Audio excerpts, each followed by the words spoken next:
Olá pessoal, tudo bem? Nós estamos no segundo vídeo acerca do Tribunal de Cristo. Segunda parte do vídeo que fala acerca do Tribunal de Cristo. E nós estamos vendo, nós já vimos qual é o significado desse tribunal, quais são as duas palavras que se referem a esse tribunal, e nós já vimos a ocasião do bema de Cristo, ou seja, desse Tribunal de Cristo. Agora nós vamos ver qual é o local, o lugar desse bema de Cristo, ou seja, desse Tribunal de Cristo que nós estamos estudando nessa série de estudos sobre o Tribunal de Cristo. A palavra de Deus fala que o local do bema de Cristo, desse tribunal, deverá ocorrer nas esferas celestiais, ou seja, nas regiões celestiais. Isso nós vemos claramente em 1 Tessalonicenses, capítulo 4, tá? Ou seja, aonde acontecerá isso? É onde a Bíblia chama de Ares, né? Que deve ser os Ares, ou seja, as regiões celestiais, o céu, deverá ser o palco desse tribunal de Jesus. Nós vemos isso claramente em 1 Tessalonicenses 4, 17. Logo após o arrebatamento, seremos levados para um local. Que local é esse? É os Ares. 4:17. A Bíblia diz assim: depois nós, os vivos, os que ficarmos, seremos arrebatados juntamente com eles. Eu vou ler desde 16 para você não perder o contexto. Porquanto o Senhor mesmo, dada a sua palavra de ordem ouvida, a voz do arcanjo e ressoada a trombeta de Deus, descerá dos céus e os mortos em Cristo ressuscitarão primeiro. Depois nós, os vivos, os que ficarmos, seremos arrebatados juntamente com eles. Eles quem? Aqueles que ressuscitaram, os justos. Entre nuvens estaremos para o encontro do Senhor nos ares, e assim estaremos para sempre com o Senhor. Consolai-vos, pois, uns aos outros com estas palavras. Então, vemos que o local do bema de Cristo, o local do tribunal de Jesus, são as regiões celestiais. Os ares, para onde nós que fomos arrebatados, seremos levados para esse local especial. Então, quando o crente deixar, a Bíblia usa o termo, né? Quando o crente deixar o corpo e habitar com o Senhor, ele sofrerá esse tribunal de Cristo. Habitar com o Senhor no sentido de glorificar, tá? Ele vai estar diante do Senhor nesse tribunal de Cristo. E ali deve acontecer, na presença do Senhor, esse juízo de Deus. Nós vamos ver que juízo é esse, quais são os critérios nesses lugares celestiais. Então, o local onde ocorrerá o bema de Cristo, ou o tribunal de Cristo, é nos lugares celestiais, o que Paulo chama de Ares, o local para onde a igreja será levada, tanto os ressurretos, né, aqueles que ressuscitaram, os justos que foram ressuscitados na primeira ressurreição, que é a ressurreição dos justos, e aqueles que foram arrebatados com Deus da igreja gloriosa. Ok? O seguinte tema que nós vamos abordar é: quem será o juiz do bema? Qual é o juiz do bema, ou o juiz do tribunal de Cristo? Sempre nos lembrando que bema é a palavra usada para tribunal, palavra grega usada para tribunal, se referindo ao tribunal de Cristo. Ok? 2 Coríntios 5:10 fala sobre isso. 5:10. A Bíblia diz: porque importa que todos nós compareçamos perante o tribunal de Cristo, para que cada um receba segundo o bem ou mal que tiver feito por meio do corpo. Ok? Então, esse exame será conduzido diante da presença do Filho de Deus. Não é qualquer Filho de Deus, é o Filho do Deus Altíssimo, Jesus de Nazaré. João 5:22, vou ler para vocês. João 5:22 fala justamente disso, né? Esse trecho fala claramente que o julgamento de Deus foi confiado ao Filho. Que filho é esse? Jesus de Nazaré. Olha o que diz João 5:22. E o Pai a ninguém julga, mas ao Filho confiou todo julgamento. 23. A fim de que todos honrem o Filho do modo porque honram o Pai. Ok? Então, o julgamento, o juízo de Deus foi entregue, foi dado, foi confiado pelo Pai ao Filho. Então, nós vemos claramente que a palavra de Deus declara que o julgamento de Deus foi confiado ao Filho de Deus, Jesus de Nazaré. Isso faz parte da exaltação de Cristo, logo após a sua morte vicária na cruz do Calvário, pelos nossos pecados, da sua ressurreição gloriosa. Jesus foi exaltado, e dentro dessa exaltação de Cristo, é direito de Cristo manifestar a autoridade divina no julgamento.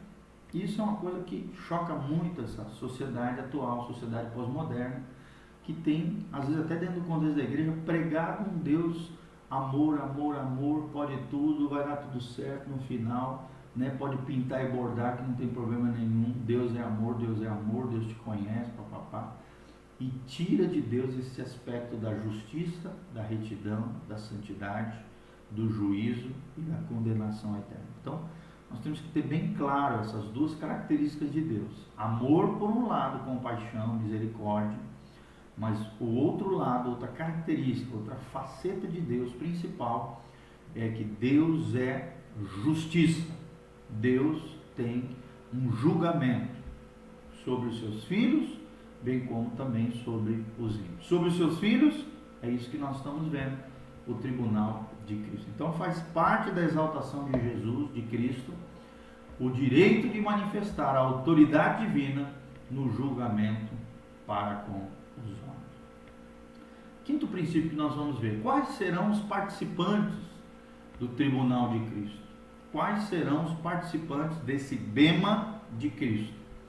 E nós vamos ver claramente que está relacionado apenas aos crentes. Se você ver todos os trechos que eu já li sobre esse assunto, está falando para crentes. No contexto, não está falando com o ímpio, não está falando com o perdido, está falando com aquele que tem Jesus, com aquele que conhece a Deus, com aqueles que são crentes. Então, 2 Coríntios 5, né, apenas fala justamente disso. Apenas aqueles que têm uma casa que não é feita por mãos, mas que é eterna e que está nos céus. Quem é que tem uma casa que não é feita por mãos humanas, uma casa que é eterna e que habitará no céu? Está falando do corpo glorificado aqui. Somente os crentes.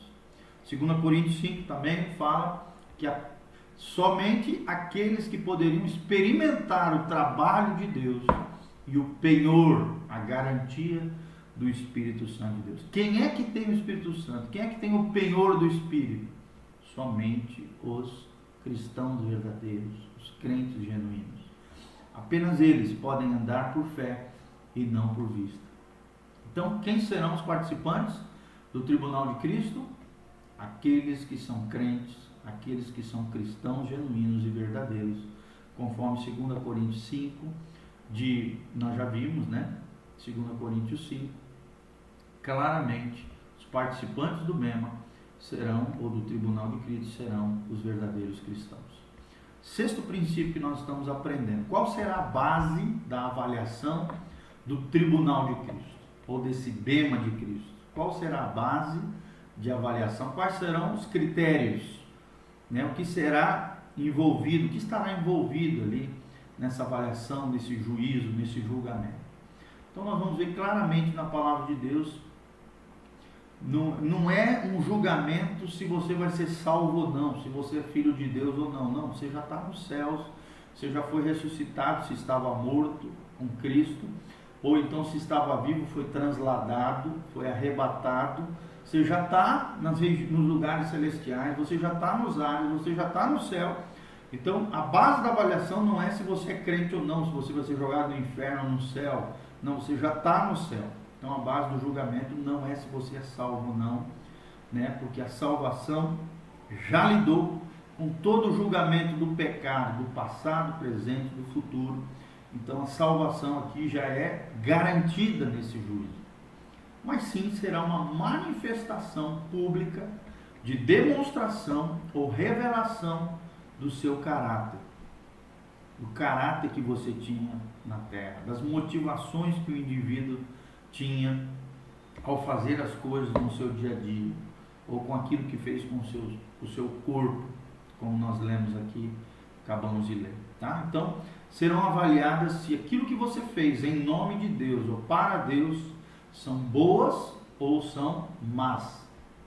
Se são boas no sentido de úteis, ou seja, se realmente foi útil, foi feito para a glória de Deus com a motivação correta, ou se não, foi uma obra má, má não no sentido pecaminoso, ruim, mas no sentido de foi inútil, ou sem valor espiritual. Aqui não é uma questão ética, mas é uma questão de utilidade, de valor espiritual. Se teve valor espiritual, foi boa, foi útil e foi para a glória de Deus, com a motivação correta. Se é má, é porque foi inútil, né? Sem valor espiritual, não foi aceitável diante de Deus. Então, boa é a base da avaliação, é que as coisas boas foram aceitáveis diante de Deus, né? Então, Deus não vai punir os seus filhos pelos pecados, né? Porque aqui já são salvos, restaurados, mas serão recompensados pelas seus bons feitos, aqueles feitos que foram, né, recompensados pelo serviço, pelas coisas feitas em nome de Deus. Então, esse será o critério. O que você fez para Deus? Foi para aparecer para os outros? Ou foi realmente para a glória de Deus? Foi para alimentar o teu ego? Ou foi realmente para agradar o coração de Deus? Então, esses serão os critérios, essa será a avaliação do bema de Deus ou do tribunal de Cristo. Então, preste bastante atenção. Isso já é para os salvos, isso já é para aqueles que são crentes, para aqueles que realmente têm um coração em Deus, tá bom?